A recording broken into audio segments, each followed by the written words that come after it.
My name's Bryce Dyer. I'm a senior lecturer in product design in the School of Design, Engineering and Computing. What my research project is effectively taking lower limb prosthesis used in sport, high levels of activity such as we use at the Paralympic Games, and we actually evaluate how they perform, how they behave, and whether they should actually be used at an elite level. What this is it's what's called an energy return prosthesis designed for high levels of activity used in sport. It's made of carbon fibre. And this would be what an amputee would typically use in the Paralympics and in the Olympics if they qualified.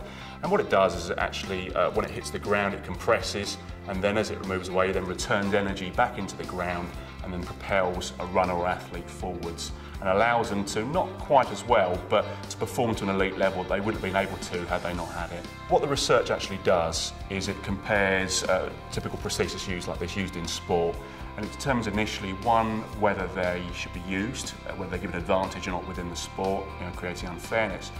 But it also gives us a better understanding of how they actually perform when under use in a running race, for example. Whilst the research project's been undertaken, we've dealt with the International Paralympic Committee, and we've informed them with regards to legislation how prosthetic devices such as those we were researching will be handled in games like London 2012. All research should inform your teaching ultimately, and in the case of the research that we do here, what we've understood in ethics and philosophy of design and equipment, those aspects empower our teaching, and all cutting edge research should empower your teaching, and the teaching should ultimately come back and empower your research.